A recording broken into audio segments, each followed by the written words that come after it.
and welcome to Bring BIM Data into Your Pre-Construction Process with Assemble. My name is Juliana and I work in marketing here at MicroCAD. And today's presenter is Phil Marshall, our applications specialist. At today's webinar, we will see how you can exploit all of the value in a BIM model to supercharge your pre-construction process. As usual, throughout the webinar, you can ask a question on the left-hand corner. You can ask Phil to revisit a step or ask any questions. And in the upper left-hand corner, you can find links to our social media and website. Also, make sure to check our YouTube channel. We post all of our webinars there at the end, so you can share with colleagues or watch it on your own time. And without further ado, we'll pass it on to Phil. Hi, Phil. Good afternoon. Let me share my screen. So today we're going to be talking about bringing BIM data into the construction process. We'll talk about the challenges that the construction teams face in using the BIM models created by the design organization, and how conditioning these models using the Autodesk tool called Assemble alleviates that. And we'll also see how Assemble fits in the overall construction workflow using Autodesk Construction Cloud as a data platform.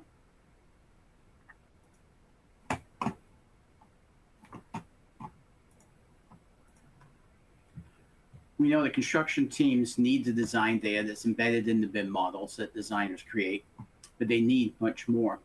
It's a complex, multidimensional process that transcends just the geometric model. There's constant cost and schedule pressure, sometimes involving trade-offs between the two. Construction needs to work with the design organization and the design model, but it needs more. Construction data means things like defining pre-built modules, scheduling the construction process, getting costs and labor estimates for each object in the building and organizing them into bid packages for the subcontractors, plus consolidating the information about equipment so that at turnover, the owner gets all of the warranty and maintenance information they need. Hey, Phil, I think, are you passing it on to slides? Because I only see the Autodesk Construction Cloud one. Right. Oh, okay. Yeah, I was just about ready to move. I was just talking and talking. Okay, I thought you were passing on those slides, and I was like, oh my God, it's just one. Okay, sorry. No, I get carried away sometimes. Thank you for bringing me in. So I was talking about all of the things that construction data represents, all the things that construction have, which is over and above what the design team provides. And none of the construction data is in the design model.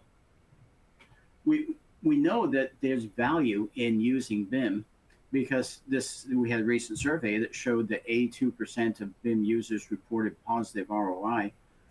But also we know that only 29% up to 29% of construction firms chose not to bid on projects with BIM requirements. So why is this? It really boils down to two things. You don't have access to the tools that you need, and you don't have access to trustworthy data. In this webinar, we'll be showing you some of the tools that will help, but the key to successful usage is having a single source of shared current data. Failing to have a single source of shared data means each group recreates ways to access the information. Pre-con designers extract design data from the design model and put it into spreadsheets or other apps. Of course, as soon as they do that, they've lost control of the data.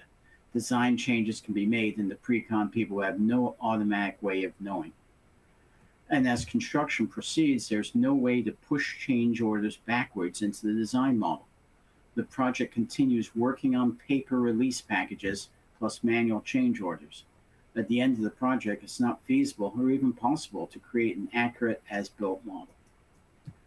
So Autodesk has a solution that construction companies, both large and small, are taking advantage of today. Autodesk Construction Cloud consists of a cloud-based data platform and apps which tie into that platform. The solution has a single cloud-based source of information, so everyone is working on the latest version from anywhere using any device. The Assemble app incorporates the construction data with the design BIM model connecting each other so changes are automatically driven to all the affected teams. The Assemble app extends the value of the design BIM model and allows you to condition it for construction purposes. Working from the 3D design model created by Revit or Civil 3D or Navisworks or AutoCAD, you add the construction data in an easy-to-use web application. The views of the data can be established which are most relevant to each individual user. The combined data, design plus construction, is available to be organized or conditioned, sorting out certain objects or grabbing the objects by schedule, and establishing the views of the data for the construction users. Like any database, you can slice and dice the data any way you want. Construction data can be referenced from other sources, such as from scheduling apps, and color schemes can be used to enhance visibility. We recognize that the design model may still be changing, so the construction data will be updated as the design information changes. This allows a quick and certain ability to review the changes and see the impact on cost and schedule. The scheduling information in the condition model is available to all users so they can review progress or lack thereof. Work breakdown structures are used to group activities and the objects involved. With Assemble, you can see the relationship among the physical objects being installed and the timing of the tasks. Let's let Rachel Tachi from Autodesk give us a look at how Autodesk Assemble functionality works in operation.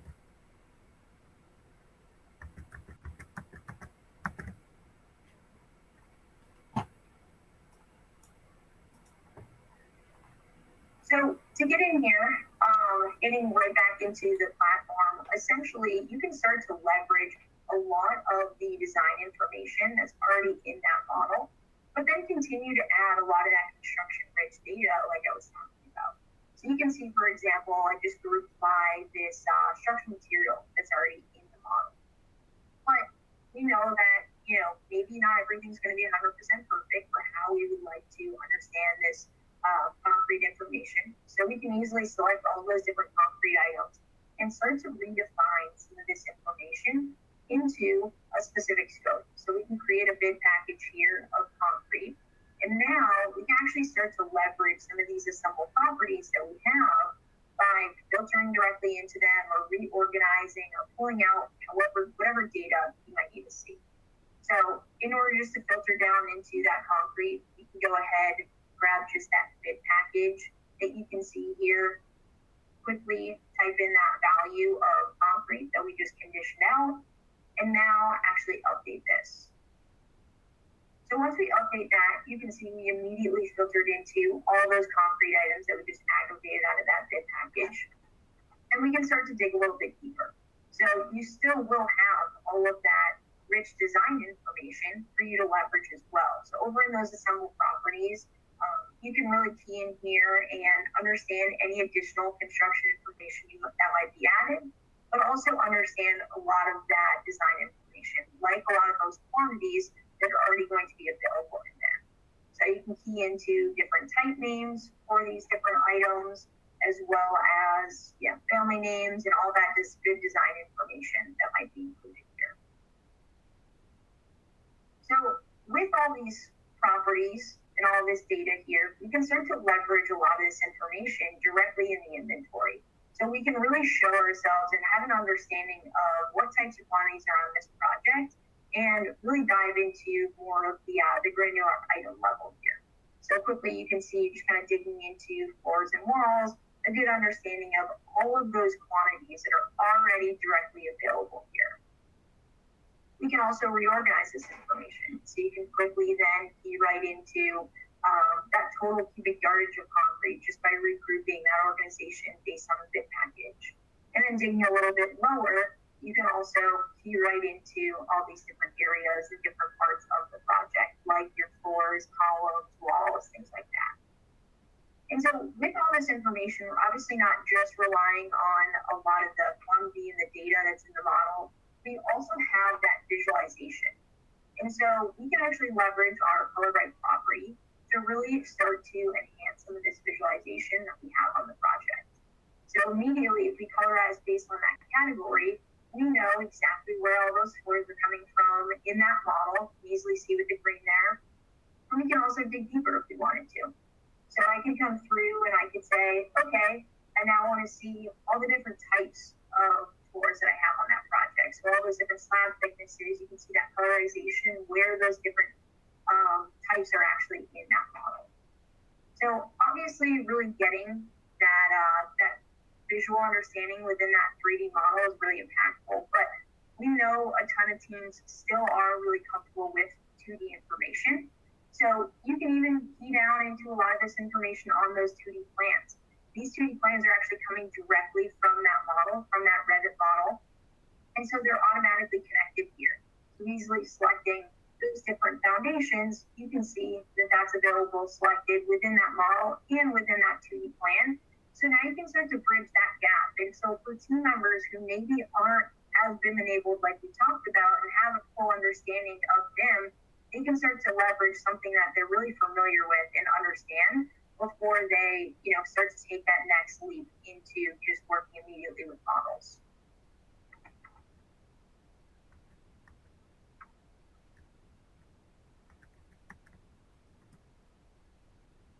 So we can see how the BIM model could be used as a basis from which we can add the construction data. It's a consistent interface from the design phase using the authoring tools the designers are used to through pre-con and construction and all the way to handover. But there's more functionality here that I'll just touch on briefly because it is complementary to Assemble. The construction site has to have processes in place to ensure worker safety and the quality of the delivered product. These can be controlled with tools for risk management, checklists for worker training, equipment, and so on. Quality can be addressed by noting and recording inspection of equipment, systems, and finishes. All of this information would be retained in one data platform to be reviewed by anyone with appropriate permission. In the case that an issue is important enough to require an RFI, the system keeps track of the original issue and creates an RFI from it. If the RFI becomes a change order, then it is also tied to the original issue. This provides a single place to look for all the outstanding issues, RFIs, and change orders, and provides an audit trail to show who is involved in the process. Finally, all of the issues and RFIs and change orders are maintained even after they have been addressed. This allows data analytics to be used to predict future performance, as well as reviewing the current project at an after-action conference. Another tools are built into the Autodesk Construction Cloud. These include tools for design, planning, pre-construction, construction itself, and operation of the resulting building. Bid management, subcontractor management, project scheduling, costing, asset management, specification control. These are all parts of the total Autodesk Construction Cloud system. These functions all work from the single data platform so the user sees the most current information. And the apps and the data itself is available on the cloud from any location with any device. So the information you create in the trailer on a laptop can be viewed on a tablet in the field or a phone in the car as easily as on a workstation in the office. So what we presented today was the functionality of the Assemble app within the Autodesk Construction Cloud. We showed how extending the value of the design BIM model into pre-construction and construction addresses the problems of data reliability and ease of use that you may be experiencing. It provides a single source of trustworthy data to all of the stakeholders wherever they are working. To remain competitive in this industry, you must take advantage of every edge you can get. You can join the leaders by taking this step to utilize today's tools to become more productive tomorrow. And with that, let's see what questions have been coming in. Thank you, Phil, for that wonderful presentation. I think it was a great overview, very needed. And as Phil mentioned, you can ask the question on the left-hand corner. And the first question is, so do I need two models, one for the architects and one for construction?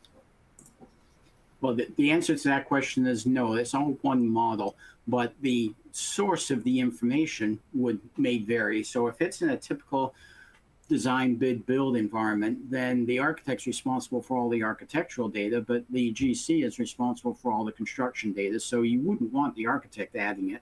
You would want to add it yourself. But the two models are tied together. So it's like the construction data that Assemble uses is wrapped around the design data that's used by the architect and design team.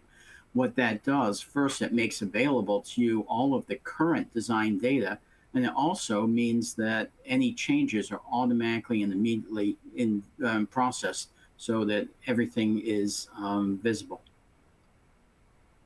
Thank you. And the second question we have is, why isn't all that data in the BIM model? Isn't that the idea? Yeah, that's the theory that BIM was built on 20 years ago. The idea certainly is that a BIM model should have all the data, but as I said before, if you're in design, bid, build, there are contractual limitations on what you're responsible for. So in that situation, again, you wouldn't want the architect putting in the construction data because they're not going to be responsible. The GC should be putting that in because they are responsible. In the design build environment, what we see is that the BIM models do indeed get expanded and include a lot of the construction data. There's still a need for a tool like Assemble to be able to organize and to, as I said before, slice and dice that data and creating things, ways of viewing that data. So there's still a need for Assemble, but a lot of the data is created at the same time as the design is going on. But again, that's in a design build environment where you have a single organization responsible. Thanks for clarifying that. And the third question is, how about reporting? That takes a lot of our guys' time. Yeah, reporting certainly does take a lot of time. And some of the reports are driven from the field and some of the reports are driven from the office.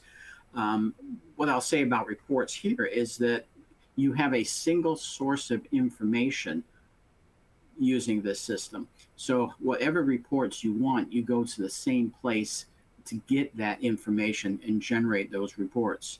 So whether it's a daily log or whether it's a installation status report or it's an inventory of material on site report, all of those kinds of reports would be driven by the data in that one single source of information in the cloud. Now, what Autodesk Construction Cloud has is a direct link to Power BI, Microsoft's Power BI, which lets you go into databases, multiple databases, and structure the reports with different fields and different subtotals and different arrangements, just about any way you want to. So you can present the data in any of the ways that Power BI allows, and that's a very powerful way of presenting it. That also means that you have a project that needs a new report that you hadn't anticipated before. It's real easy for someone to make the Power BI script that creates that report. You don't need IT expertise. So you can create virtually any of the reports that you might want or need. Did that address the question? Yep, thank you so much, Phil. And as a reminder, if you want to learn any of these topics in detail, you can always take a custom training with Phil or someone else on our team. We also offer group classes online. So yeah, be sure to be checking the MicroCAD website for future webinars. We have a coming up next on August 3rd, Level Up with AppChain at 1 p.m. Eastern Time. So yeah, if there are not more questions, I thank you everyone for attending, and thank you, Phil, for that amazing presentation.